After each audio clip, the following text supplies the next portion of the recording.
Hello दोस्तों, आपका एक बार फिर से स्वागत है मेरे यूट्यूब चैनल पर और मैं हूं धीर सिंह। आज हम पढ़ने वाले हैं केमिस्ट्री। इससे पहले मैंने आपको बताया था कि परमाणु किसे कहते हैं और परमाणु के अंदर क्या क्या होता है और उनकी खोज किस किसने करी। ये सारी चीज़ों के बारे में हमने पिछले लेक्चर में देख चुके हैं। अगर आपने वो वीडियो नहीं देखी, इस वीडियो को ख़त्म होने के बाद आप उसे देख सकते हैं। इसमें हम एकदम सिस्टमेटिक तरीके से हर चीज़ करेंगे। जहाँ से जो क्वेश्चन पूछा जाएगा आपके एग्जाम के अंदर, उसको हम कवर करेंगे। चलिए आगे देखते हैं। तो हम सबसे पहले ये जान लेते हैं कि इसके अंदर हमें क्या क्या पढ़ना है। तो उसने यानी पिछली वीडियो में हमने परमाणु के बारे में पढ़ा था। अब देखिए हम क्या पढ़ेंगे। तो हम पढ़ने वाले हैं इसमें कि संयोजी कक्षा क्या होती है। सबसे पहले संयोजी कक्षा, बहुत लोग बहुत परेशान होते हैं इन चीज़ों में। और संयोजी इलेक्ट्रॉन क्या होते हैं, कोर कक्षा क्या होती है और कोर इलेक्ट्रॉन किसे कहते हैं। इसके बाद हम पढ़ेंगे संयोजकता।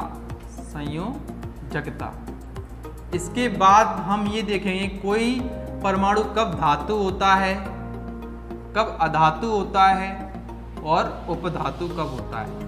इन सारी चीज़ों के बारे में हम पढ़ेंगे। क्या पढ़ना है हमें?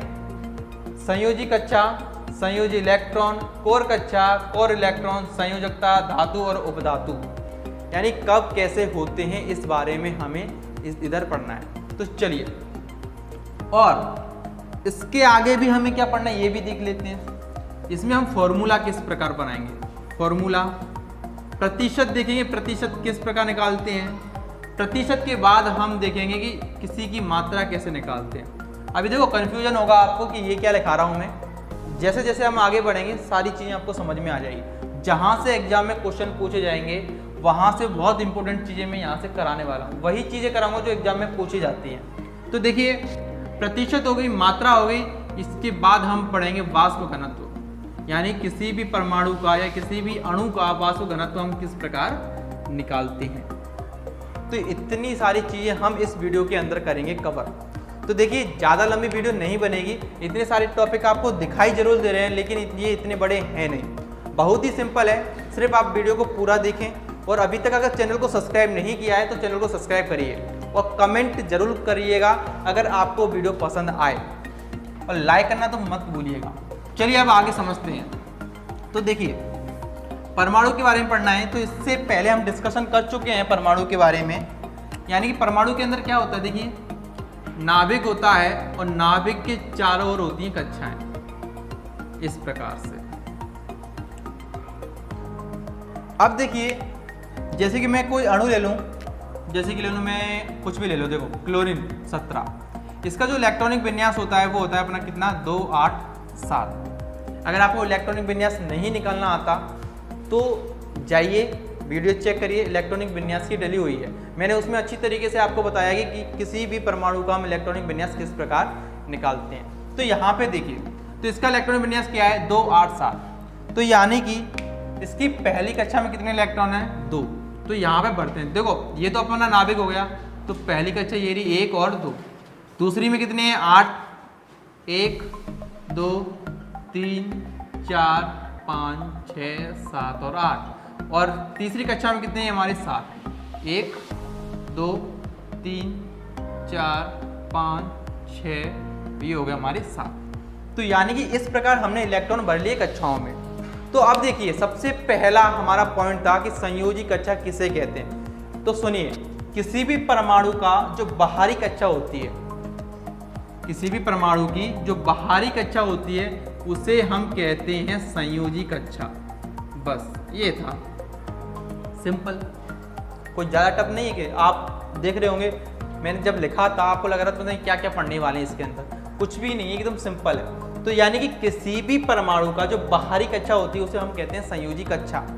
अब देखिए, इस संयोजी कक्षा के अंदर जो इलेक्ट्रॉन हैं, आपको दिख रहे होंगे इलेक्ट्रॉन, ये वाले बाहरी कक्षा के संयोजी कक्षा में जो इलेक्ट्रॉन हैं उसे हम कहते हैं क्या, सही एकदम, क्या, संयोजी इलेक्ट्रॉन।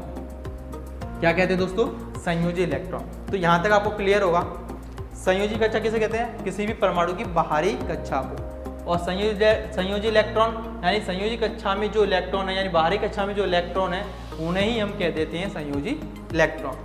और बच्चे ये दोनों देखिए यहाँ पे दो कक्षाएं दिख रही हैं आपको अंदर की, तो इन कक्षाओं को हम कहते हैं कोर कक्षा। क्या कहते हैं? कोर कक्षा। और इसके अंदर इन दोनों को मिलाकर, इन कोर कक्षाओं के इलेक्ट्रॉनों को टोटल मिलाकर वो कहलाते हैं हमारे कोर इलेक्ट्रॉन। तो यहां तक आपको सबको क्लियर है? क्लियर हो तो कमेंट करके बताइए हाँ हमें क्लियर है। तो देखिए अब हम देखते हैं, हमने क्या देख लिया? संयोजी कक्षा देख ली, संयोजी इलेक्ट्रॉन देख लिया। कोर कक्षा किसे कहते हैं? कोर इलेक्ट्रॉन किसे कहते हैं? कोर कक्षा क्या है? यानी इस बाहरी कक्षा को अगर छोड़ दिया जाए ना, अंदर की जितनी कक्षाएं हैं उन्हें हम कहते हैं कोर कक्षाएं, और उन कोर कक्षाओं में जितने इलेक्ट्रॉन हैं उन्हें हम कहते हैं कोर इलेक्ट्रॉन। यहाँ तक आप सभी को क्लियर होगा, मैं आशा करता हूँ आप सभी को क्लियर ही होगा। तो देखिए हमारे पास जो क्लोरीन है 17, तो इसमें देखिए इसका इलेक्ट्रॉनिक विन्यास क्या है? 287। तो इसके अंदर चलो आप प्रश्न ये उठता है कि संयोजी इलेक्ट्रॉन कितनी है? चलिए बताइए संयोजी इलेक्ट्रॉन कितने हैं इसमें? तो आप सीधा सीधा बता सकते हो, यानी बाहरी कक्षा के इलेक्ट्रॉन है ये वाला, ठीक है ना। तो इसमें ये क्या है? हमारे संयोजी इलेक्ट्रॉन कितने हैं? ये 7 इलेक्ट्रॉन। अगर मैं आपसे ये पूछूं कि कोर इलेक्ट्रॉन कितने हैं, तो कोर इलेक्ट्रॉन आप बता दो। देखो यहाँ पे 2 और 8 कितने हैं? टोटल 10। तो यहाँ पर ये कोर इलेक्ट्रॉन कितने हैं? कोर इलेक्ट्रॉन है हमारे 10।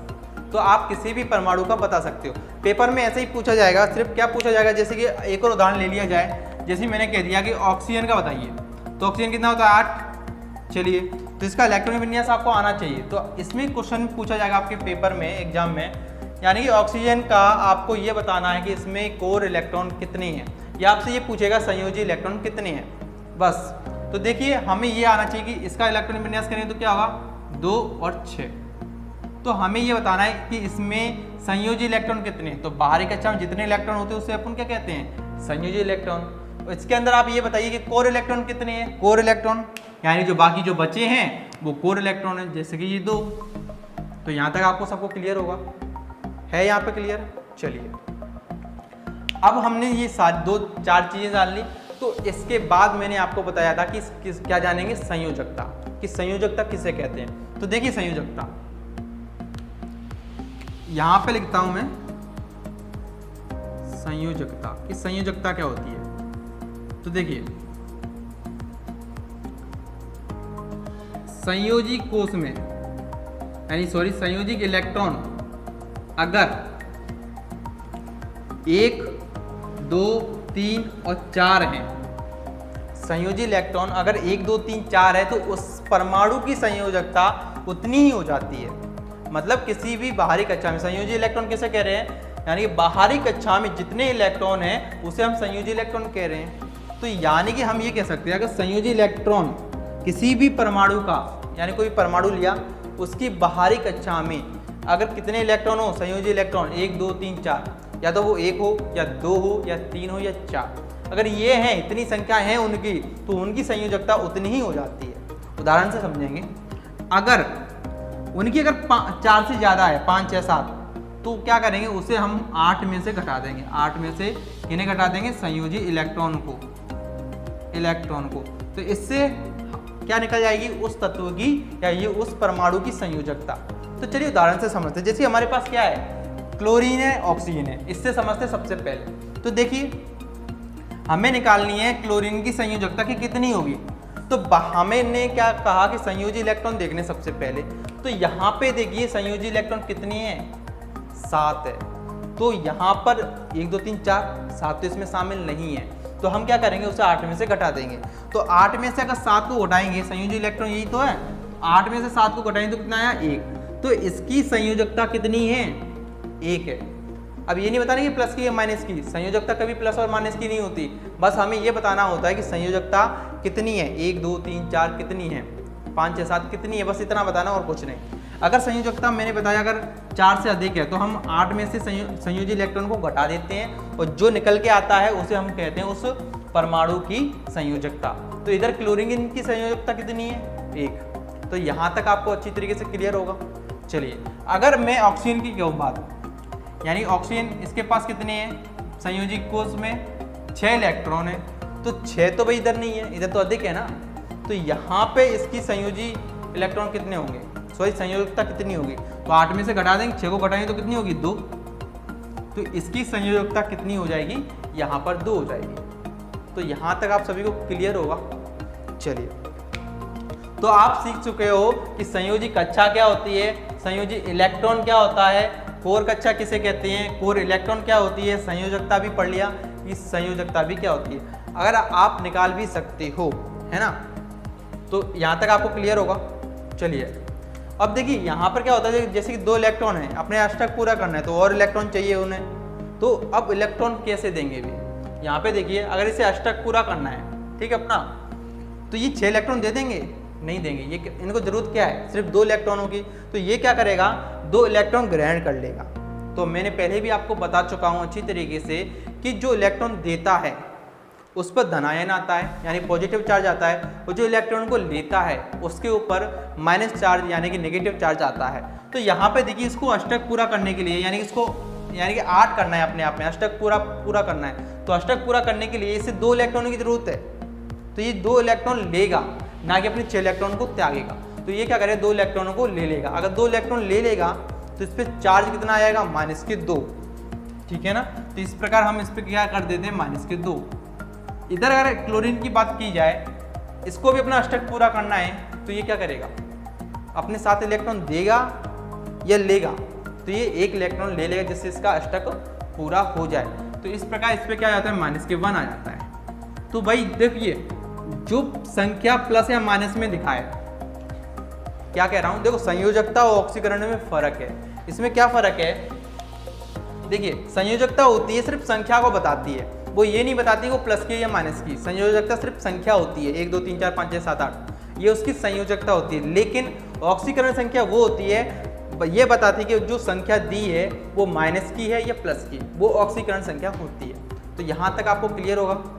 चलिए, अगर स्क्रीनशॉट खींचना चाहते हो तो स्क्रीनशॉट खींचिए, और अगर आप नोट डाउन करना चाहते हो तो अच्छी बात है, मैं सिस्टमेटिक तरीके से आपको कराने वाला हूँ, बिल्कुल भी कोई दिक्कत नहीं होगी। अगर आप अच्छी तरीके से पढ़ते हो और मुझ पर ट्रस्ट कीजिए, मैं आपको कंप्लीट कराने वाला हूँ अच्छी तरीके से, और जितने भी क्वेश्चन बनेंगे ना वो इधर से बाहर नहीं जाएंगे।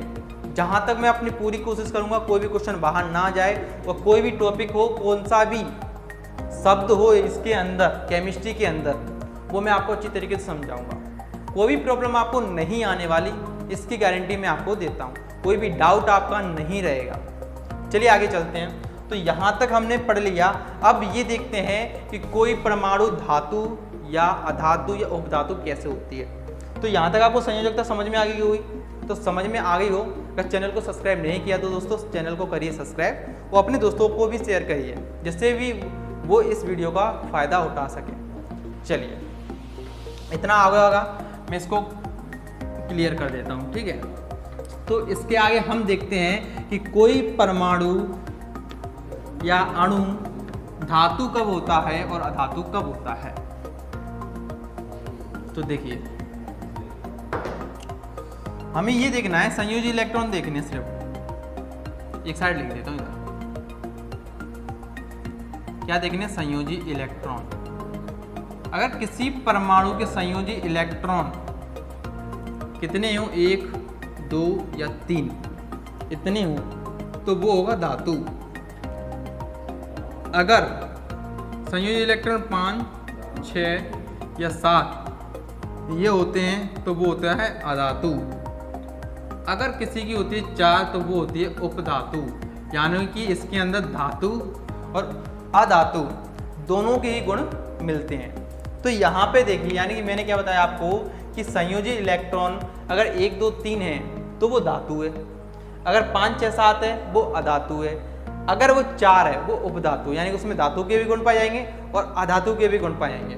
तो चलिए उसी उदाहरण से समझते, जैसे कि मैंने क्लोरीन लिया था उनसे समझ लेते। जैसे Cl है, Cl 17 था, अगर मैं इसको करने की कोशिश करूँ Cl को, तो देखिए क्या था अपना, इसका इलेक्ट्रॉन बन गया 2 8 और 7। तो आप ये बताइए कि इसकी संयोजी इलेक्ट्रॉन कितने हैं, तो संयोजी इलेक्ट्रॉन 7। तो अगर ये 7 है तो 7 कहाँ है, यहाँ पे, तो हम ये कह सकते हैं तो ये क्लोरीन है वो क्या है, अधातु है। यहाँ तक क्लियर। चलिए जैसे कि ऑक्सीजन 8, तो इसमें 2 और 6, इसमें कितने 6, तो भाई यहाँ पे देखिए 6, तो ये भी क्या है हमारी अधातु है ना कि धातु है। चलिए कार्बन की देखिए, कार्बन कितनी होती है 6, तो इसका करेंगे तो 2 और 4, तो यहाँ पे देखिए कितना आया हमारा, इसके संयोजी इलेक्ट्रॉन कितने 4, तो 4 कहाँ पे ये, तो ये क्या होगा हमारा उपधातु होगा। चलिए एक और देख लेते हैं लास्ट N7 नाइट्रोजन, इसके बारे में जानते होंगे, या बोरोन ले लो B5, कुछ भी ले लेना ठीक है, या सोडियम ले लो Na11, तो इनके बारे में जान लेते हैं। यानी कि इसका करेंगे तो कितना होगा 2 और 5, इसका करेंगे तो 2 और 3, इसका 2 8 और 3, तो यहाँ पे देखिए इसमें कितने हैं 5, तो 5 संयोजी इलेक्ट्रॉन है, तो 5 कहाँ आ रहा है ये रहा, तो ये क्या है अधातु है। बोरॉन इसमें कितना है 3, तो यहाँ पे कहाँ है 3, तो ये क्या है धातु है। सोडियम 11 है, इसके संयोजी इलेक्ट्रॉन कितने हैं 3, यानी 3, तो ये भी क्या है धातु है। तो इस प्रकार आप ये पहचान सकते हो कि कोई भी तत्व धातु होता है या अधातु होता है, ठीक है ना। और एक और बात, धातुओं की विशेषता आपको अच्छी तरीके से पता होगी। धातुओं की विशेषता क्या होती है, अगर इन धातुओं को पीटा जाए तो ये चद्दर की तरह पतली हो जाती है ना। अगर अधातु को पीटा जाए तो टूट जाएगी। चलिए ये पहला पॉइंट था। अगर दूसरा पॉइंट अगर बात की जाए तो ये धातु जो होते हैं, अगर इन पे से करंट प्रवाहित किया जाए ना तो आसानी से करंट जा सकता है, लेकिन अधातु के अंदर करंट प्रवाहित नहीं होता है ना। धातु के अंदर अगर धातु को ताना जाए तो ये तार की तरह तन जाएगी, लेकिन अधातु नहीं तनेगी, ये इसकी प्रॉपर्टी होती है ना। इतना तो आपको पता ही होगा, तो यहाँ तक आपको सब क्लियर होगा। तो इस प्रकार हम देखो पीरियोडिक जो टेबल है उसके अंदर हम देखते हैं कि ये धातु है, उपधातु है और अधातु है। ज़्यादातर हमें नहीं पता होता कि कब धातु होती हैं या धातु कैसे हैं, तो आपको अब पता चल गया होगा कि कोई भी परमाणु धातु, उपधातु और अधातु कैसे होती है। तो यहाँ तक आपको सबको क्लियर होगा। चलिए आगे चलते हैं और आगे समझते हैं। यहाँ तक हमने क्या समझ लिया, देखो सबसे पहले हमने समझा संयोजी कक्षा, संयोजी इलेक्ट्रॉन, कोर इलेक्ट्रॉन और कोर कक्षा, संयोजकता समझ ली, और कोई भी धातु या उपधातु होती है कब, ये भी जान लिया। तो यहाँ तक हो चुका है हमारा एक चैप्टर क्लियर, यानी एक पूरा वो क्लियर हो चुका है। अब हम ये देखेंगे कि फॉर्मूले कैसे बनते हैं, है ना, इसको जानते हैं। अब ये अणुओं के बारे में सारी चीज़ें जो जानकारी थी छोटी मोटी वो मैंने आपको बता दी है। तो देखिए फॉर्मूले क्या होते हैं। देखो अगर ये आपको अच्छी तरीके से पता है ना, इसमें से एग्जाम में जरूर पूछे जाते हैं, याद रखना। तो देखिए अब हमें बनाना है फॉर्मूले। तो देखिए फॉर्मूले कैसे बनते हैं, हमें फॉर्मूला बनाना है। फॉर्मूला कैसे, कोई भी तत्व हमारा जुड़ता है किस प्रकार जुड़ता है, जैसे कि मैं ले लूँ Na धनायन और Cl ऋणायन, ये मैंने लिया। अब आपको ये बताना है, देखो ये Na धनायन होता है, Cl ऋणायन होता है। अब ये जब आपस में दोनों जुड़ेंगे तो किस प्रकार जुड़ेंगे इस चीज़ को देखेंगे। तो देखिए इसका जो धनायन है वो जाता है इसके नीचे, इसका ऋणायन है वो जाता है इसके नीचे, यानी कि Na ये कितना है 1, और Cl कितना, और Cl के नीचे ये धनायन कितना है 1, तो Cl जाएगा 1। और कभी भी हम 1 को नहीं लिखते, तो इसलिए हम इसको बना देते हैं सीधा NaCl। आया आपको समझ में। चलिए दूसरा देखते हैं। जैसे अगर मैं ले लूँ Ca डबल धनायन और ऑक्सीजन ले लूँ -2, ठीक है। तो अब हम इन्हें बनाएंगे, तो बताइए कैसे बनाएंगे इसे। देखिए Ca इसका -2 यहाँ जाएगा, और जो ऑक्सीजन है इसका 2 यहाँ आ जाएगा, लेकिन हम इसे ऐसे नहीं लिखेंगे।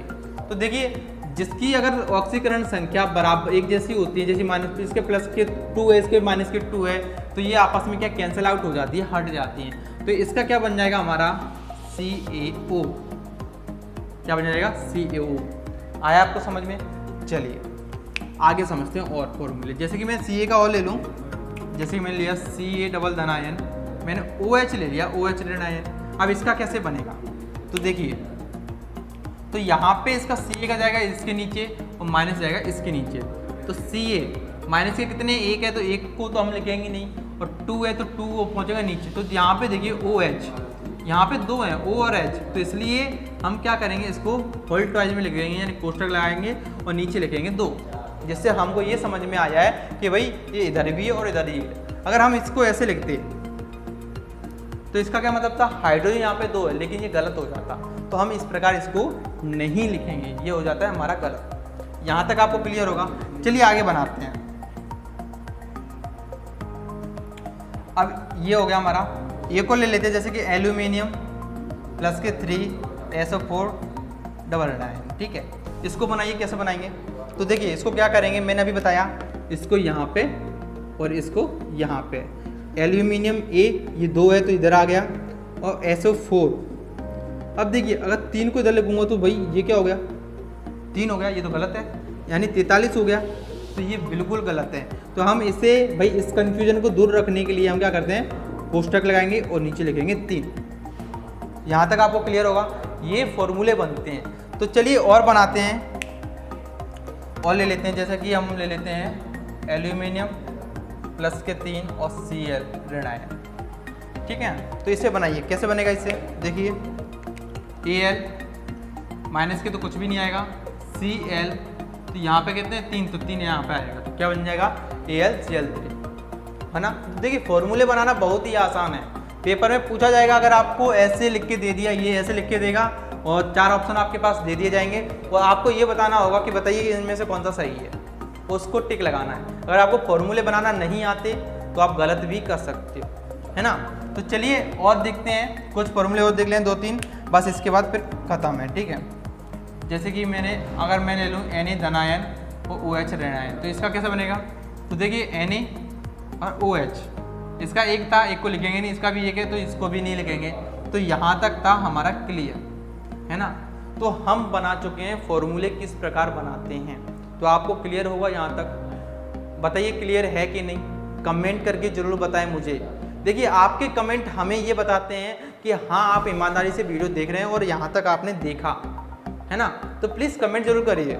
आपके कमेंट से और लाइक से हमें मोटिवेट मिलता है, जिससे हम और वीडियो बना सकें और अच्छी तरीके से, है ना। तो थोड़ा सा इतनी तकलीफ जरूर कर लीजिए करो। अगर आपने चैनल को सब्सक्राइब नहीं किया है तो चैनल को सब्सक्राइब करिए। चलिए आगे समझते हैं। अब हमने फॉर्मूले बना लिए, अब हम सीखेंगे क्या, फॉर्मूले के बाद बताया था मैं प्रतिशत कैसे निकालते हैं, है ना। तो प्रतिशत के लिए हमें क्या करना है, देखिए प्रतिशत हम कैसे निकालते हैं, जैसे मैथ में आपने पढ़े होंगे, यानी कुल प्राप्तांक होते हैं, ठीक है, जिसमें से आपको कितने प्राप्त हुए हैं वो, और टोटल और इंटू 100, ऐसे तो करते हैं। तो इसमें भी ऐसे ही करेंगे। तो देखिए हमें बताना है, जैसे कि मैंने आपके सामने सवाल लिखा CaCO3। अब आप में CO3 में आपको ये बताना है, प्रतिशत निकालनी है कैल्शियम की, है ना, कि प्रतिशत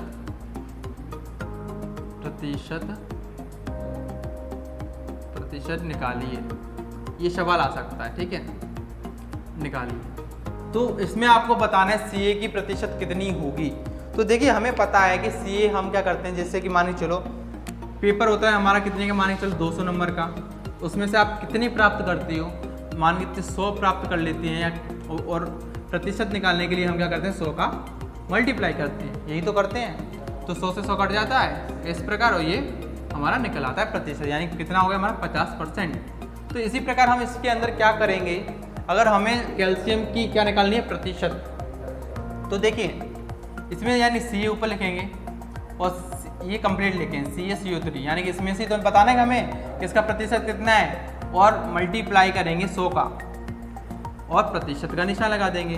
तो हमें बताना है कि इसमें कैल्शियम की प्रतिशत कितनी है। इसके लिए हमें इनके परमाणु भार याद करने की ज़रूरत है, और पीरियोडिक टेबल में 1 से लेकर 30 तक परमाणु भार आपको याद कर लेंगे, और परमाणु संख्या भी पेपर में यहाँ तक ही पूछा जाता है, कम से कम हमें 30 तक तो याद होनी चाहिए, फर्स्ट के 30, है ना। तो देखिए इसके अंदर हम इसको निकालेंगे, तो देखिए क्या होगा, इसका परमाणु भार होता है 40, ठीक है, इसके अंदर कैल्शियम का होता है 40, नीचे लिखेंगे, और यहाँ पे देखिए ये पॉइंट है, तो केमिस्ट्री में इसका मतलब होता है प्लस। कार्बन का कितना होता है 12, ऑक्सीजन, एक ऑक्सीजन का होता है 16 परमाणु भार, 3 है तो कितना हो गया अपने 16 3 48 इंटू 100%। तो यहाँ पर देखिए 40 अगर इससे जोड़ दिया जाए तो कितना हो जाएगा हमारा 8 2 10 0 और 4 1 9 100, है ना। और 100%। 100 से 100 कट गई तो हमारा कितना निकल गया? 100%। तो इस प्रकार हम परसेंटेज निकालते हैं। तो यहाँ तक क्लियर है आपको? चलिए थोड़ा सा और देख लेते हैं सही। अगर मैंने आपसे ये कह दिया इस सी की नहीं निकालनी, ठीक है, आपको इसमें निकालनी है कार्बन की। किसकी निकालनी है? इस कार्बन की निकालनी है। तो कार्बन की प्रतिशत कितनी होगी, है ना? तो इसमें हम कार्बन की प्रतिशत कैसे निकालेंगे? सबसे पहले हम क्या करेंगे, कार्बन को लिखेंगे और नीचे टोटल जो हमारा यौगिक है उसे लिखेंगे CO3 इंटू 100%। तो निकालिए इसके अंदर। देखिए कार्बन की कितनी होती है, अभी इधर बताया था 12, ठीक है, और इधर CA की कितनी होती है? 40, कार्बन की 12, तो इसकी 48, ठीक है बात, और मल्टीप्लाई कर देंगे 100 का। अब देखिए ये जोड़कर कितना हो रहा था? 100, तो ये 100 हो गया इंटू 100%। 100 से 100 कट गए तो कितने आएगा हमारा? 12%। तो इस प्रकार हम प्रतिशत निकालते हैं। यहाँ तक आपको समझ में आ गया होगा। देखिए अगर आपको परमाणु भार याद नहीं है तो आपको ये सवाल नहीं आएंगे। वैसे बहुत सिंपल है, ज़्यादा टफ है नहीं ये सारी चीज़ें, वो एग्जाम में पूछा जाता है ना? तो आपको इसे अच्छी तरीके से कवर करना होगा। अगर नहीं करते, देखिए कंपटीशन अब बहुत हाई होता जा रहा है, क्वेश्चन ऐसे ऐसे पूछे जाने तो बच्चों पे बने ना। तो आपको अच्छी तरीके से सारी चीज़ें लेकर के चलनी है। यहाँ तक आपको क्लियर होगा। हमने अब सीख लिया प्रतिशत निकालना। इसके बाद हम सीखेंगे क्या? मात्रा निकालना, यानी मात्रा निकालना कैसे होता है, ठीक है? यहाँ तक आपको क्लियर होगा। इससे कर देता हूँ मैं रफ। तो देखिए क्या करना है हमें मात्रा में। ये थोड़ा टफ है ना? ज़्यादा टफ नहीं है। तो देखिए इसमें क्या है, मात्रा निकालनी से भी परमाणु की। तो इसके अंदर क्या होगा, कहा जाएगा कि 10 ग्राम CaCO3 को गर्म करने पर CO2 की मात्रा कितनी निकलेगी, ये हमको बताना है। तो इसके लिए हम क्या करेंगे, तो देखिए कुछ नहीं बनना, आपको इसके लिए एक चीज़ आनी चाहिए कि किसी भी अणु को जब कोई रिएक्शन होती है वो कैसे टूटती है और कैसे नहीं, या अगर आपको ये आती है तो मात्रा हम आसानी से निकाल सकते हैं। तो देखिए जब हम CaCO3 को गर्म करेंगे, ये डेल्टा का निशान है वो गर्म का है, ठीक है, तो हम क्या करेंगे, देखो ये टूटेगा CaO कैल्शियम ऑक्साइड और CO2 में। और याद रखना इसमें दोनों तरफ के भार कैसे होते हैं, बराबर होते हैं। अणुओं की संख्या भी बराबर होती है। देखिए यहाँ पे C 1 है, यहाँ पे भी C 1 है, यहाँ पे कार्बन 1 है तो कार्बन 1 है, ऑक्सीजन 3 है तो यहाँ पे भी ऑक्सीजन 3 है, 2 और 1 है ना। अब हमें क्या निकालना है, CO2 की मात्रा निकालनी है, ठीक है। अगर 10 ग्राम CO3 को गर्म किया जाएगा तो देखिए टोटल हमारे पास कितना है, तो इसका परमाणु भार से निकलेगा।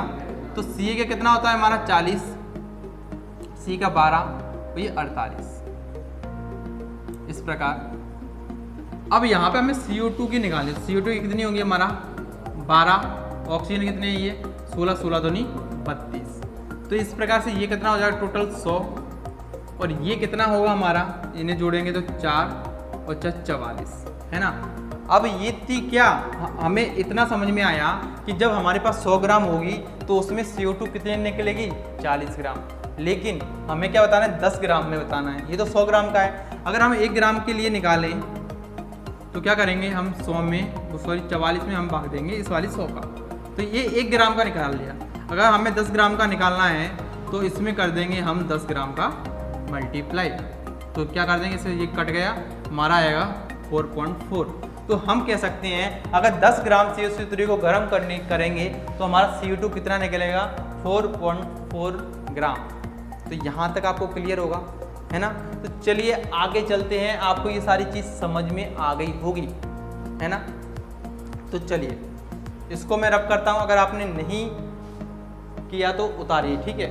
अगर इसके अंदर आपसे ये पूछ लिया जाए कि इसको छोड़ करके हमें ये नहीं बताना, अगर ये कह दिया कि CaO की निकालिए, यानी कैल्शियम ऑक्साइड का निकालना है अपन को CaO का, तो आप किस प्रकार निकालेंगे, कुछ नहीं करना। यहाँ पर हमने जब ये लिया तो इसकी जगह हम क्या करेंगे, ऑक्सीजन की नहीं लेनी, है ना।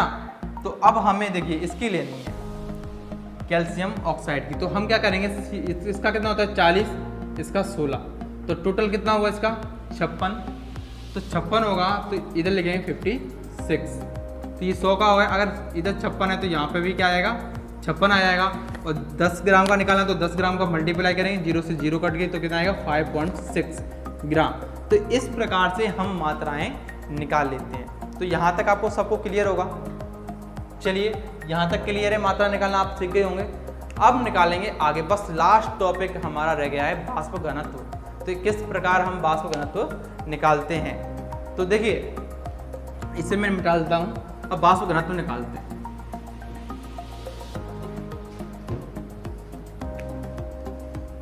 तो देखिए वाष्प घनत्व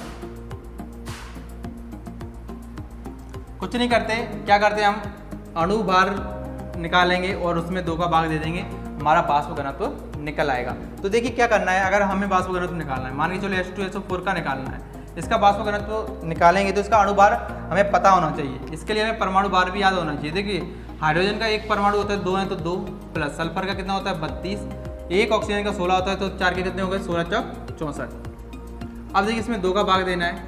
इसके बाद इसको क्या सभी को जोड़ लो, कितना होगा हमारा 4 4 8 और ये 9 2, अगर 2 का भाग देंगे इसमें तो कितना आएगा 2 चौक 8 और 16 यानी कि 46। तो इसका हमारा अणु भार कितना निकल आएगा 46 निकल आएगा। सॉरी वाष्प घनत्व कितना निकलेगा 46। तो यहाँ तक आपको क्लियर होगा। तो चलिए सॉरी 46 नहीं निकलेगा, 2 चौक 8 और 2 9 18 49 नहीं कहते, ठीक है ना, वो तो गलती में हो गया। तो यहाँ तक हो गया आपको क्लियर। चलिए एक सवाल है बस, फिर अपनी वीडियो खत्म, अपनी क्लास खत्म। यानी कि अगर आपसे ये पूछा जाए, यानी किसी भी परमाणु का या अणु का वाष्प घनत्व दिया है हम 40, ये आपको दिया है, तो उसमें ये पूछेगा कि अणु भार ज्ञात कीजिए।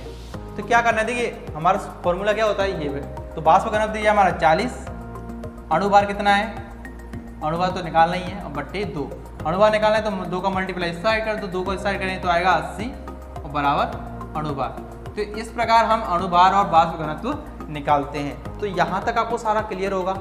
तो चलिए यहाँ तक हमारी क्लास होती है ख़त्म। अगर आपने चैनल को नहीं किया है सब्सक्राइब तो करिए भी, और अपने दोस्तों को भी नहीं शेयर किया तो बताइए उन्हें और कहिए कि करिए इस चैनल को सब्सक्राइब और अपनी केमिस्ट्री को और बेहतर बनाइए। जितने भी डाउट होंगे वो सारा क्लियर होगा।